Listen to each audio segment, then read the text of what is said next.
আসসালামু আলাইকুম। আশা করি সবাই ভালো আছেন। আলহামদুলিল্লাহ আমিও ভালো আছি, দোয়া করবেন। আর এটা হচ্ছে আমাদের অবশ্যই যারা আমার ভিডিওগুলো দেখেন তারা তো জানবেন, এটা হচ্ছে আমাদের গরুর ঘর আর কি। আজকে গরুগুলোকে গোসল করাইছি সবগুলোকে। আসলে অনেক গরম তো এজন্য আসলে। আর আমাদের এখানে খুব তেমন গরম বলতে আপনার গরু ঘরের আশেপাশে প্রচুর গাছপালা আছে, যার কারণে আলহামদুলিল্লাহ মোটামুটি তাপমাত্রা কম, বাতাস সবসময় বাতাস থাকে।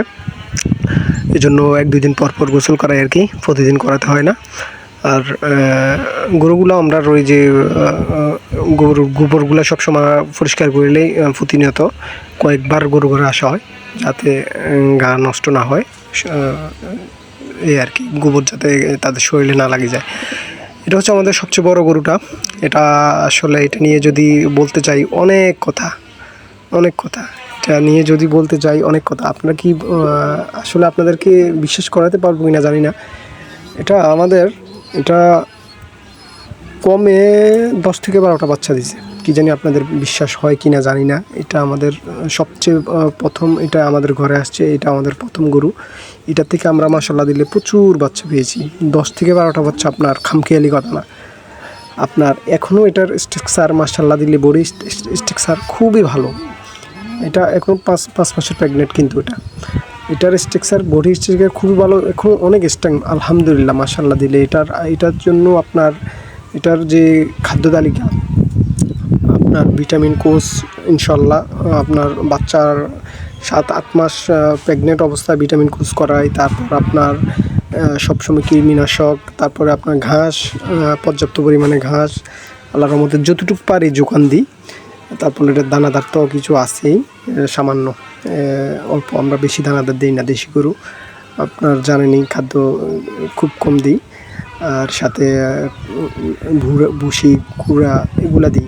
এটা হচ্ছে বড়টার বাচ্চা, হচ্ছে এটা সম্ভবত বড়টার 3 নাম্বার বাচ্চা। প্রথম 2টা বাচ্চা আমরা আমার 2 বোনকে দিয়েছিলাম, এটা সম্ভবত 3 নাম্বার বাচ্চা। এটাও আবার 5 থেকে 6টা বাচ্চা দিছে। বাচ্চা প্রোডাকশান দেশি গরুর যারা লালন পালন করেন তারা অবশ্যই ভালো করে জানেন, খুবই ভালো। বাচ্চা প্রোডাকশানের দিক দিয়ে দেশি গরু খুবই ভালো, আপনার খুব ভালো। ওই কালোটার বাচ্চা, কিন্তু আবার কালোটার বাচ্চা আবার এটাও ইনশাল্লাহ প্রেগনেন্ট। এটা নতুন, এটা প্রেগনেন্ট, এটাকে বাচ্চা দেওয়া হয়েছে, দোয়া করবেন সবাই। আর ওই যে আপনার পাশে যেটা দেখতে পাচ্ছেন কালো একটা বাছুর শুয়ে আছে, লাল আর কি, লাল কালো, এটা আবার কালোটার। আর সাদাটা হচ্ছে আপনার বড়টার। আপনার মাশাআল্লাহ দিলে কন্টিনিউ বাচ্চা দিতেছে এগুলো। আমার খুব ইচ্ছা, আল্লাহ যদি রহমত করে, আল্লাহ যদি সহায় হয়, আমার খুব ইচ্ছা দেশি গরুর সেক্টরটাকে আমি বড় করব।